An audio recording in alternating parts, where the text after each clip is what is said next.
Vous est-il déjà arrivé d'utiliser votre téléphone intelligent en marchant? J'imagine bien que oui. Vous est-il déjà arrivé d'éviter à la dernière seconde une autre personne ou un obstacle lorsque vous marchiez avec votre téléphone? Peut-être êtes-vous même entré en collision avec quelqu'un ou quelque chose. Lorsque de tels accidents se produisent, c'est parce que les utilisateurs dédient plus d'attention à leur téléphone et pas assez à l'environnement immédiat. Le sujet de l'attention est important en UX. Comme l'illustre cet exemple, les utilisateurs interagissent avec les interfaces dans des contextes différents et cela a un impact sur l'attention qu'ils allouent à leur environnement et à l'interface. Prenons quelques minutes pour se pencher sur le phénomène de l'attention. Nous sommes entourés de stimuli en tout temps, à tous les jours. Et ce sont nos sens qui nous permettent de capter ces stimuli provenant de notre environnement. Par exemple, si vous marchez au centre-ville, vos sens vous permettent de voir, de sentir, d'entendre les voitures, les feux de circulation, les gens, les commerces, etc. Toutefois, il se peut que vous ne portiez pas vraiment attention à ces stimuli. Ils font juste partie de l'environnement. Jusqu'au moment où un stimuli attire votre attention. Par exemple, une voiture de police qui passe rapidement avec ses gyrophares allumés. Normalement, vous allez porter attention à cette voiture de police car elle vous semble importante à ce moment précis. Ainsi, l'attention peut être vue comme un processus de sélection par lequel on centralise nos ressources cognitives sur des éléments de notre environnement. Lorsqu'on porte attention à quelque chose ou à quelqu'un, c'est un choix conscient de focaliser notre pensée sur cet élément. Dans l'exemple de la voiture de police, nos sens sont mis en alerte par cet événement, ce qui capte notre attention. Essentiellement, nos sens nous alertent d'un événement inattendu auquel nous devons porter attention et potentiellement réagir. Il s'agit ici du phénomène d'attention appelé bottom-up, car notre attention est attirée par des éléments provenant de l'environnement. Il se peut que notre attention soit le résultat non pas de l'environnement, mais plutôt de notre motivation. Par exemple, si vous jouez à un jeu vidéo passionnant, il se peut que vous ne portiez pas attention à ce qui se passe dans votre environnement physique, car vous décidez consciemment de dédier vos ressources attentionnelles au jeu.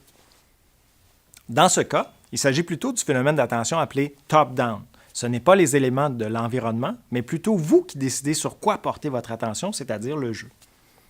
En UX, la compréhension des processus attentionnels sont importants afin de comprendre, par exemple, les éléments de l'interface qui pourraient distraire l'utilisateur dans la complétion de ce qu'il veut faire avec l'interface.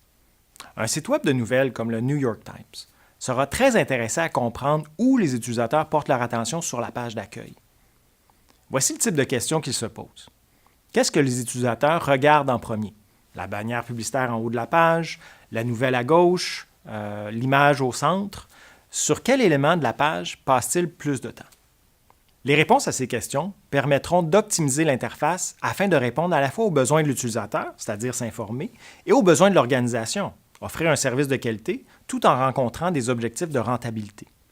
Le New York Times, par exemple, doit atteindre un équilibre entre le contenu journalistique et le contenu publicitaire, le tout dans une interface agréable à utiliser. Il existe différentes méthodes pour mesurer l'attention que les utilisateurs portent sur les éléments d'une interface. Il y a des méthodes qui vont être utilisées durant l'interaction avec l'interface et il y a des méthodes qui vont être utilisées tout juste après l'utilisation de l'interface. Parmi les méthodes durant l'interaction, on peut utiliser des méthodes qualitatives. Par exemple, on peut demander à l'utilisateur de verbaliser toutes ses actions et ses pensées durant l'interaction. Bien qu'intéressante, il se peut que le fait de verbaliser modifie le comportement normal de l'utilisateur. Il existe aussi des méthodes quantitatives, notamment l'oculométrie, qui permettent d'enregistrer où l'utilisateur porte son regard durant l'interaction.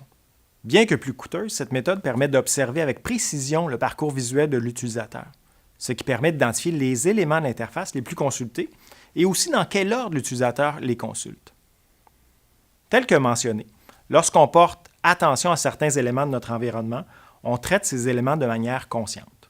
Ainsi, il est plus probable que nous nous rappelions de ces éléments par la suite. Il existe donc des méthodes après l'interaction qui peuvent être utilisées pour solliciter la mémoire des utilisateurs.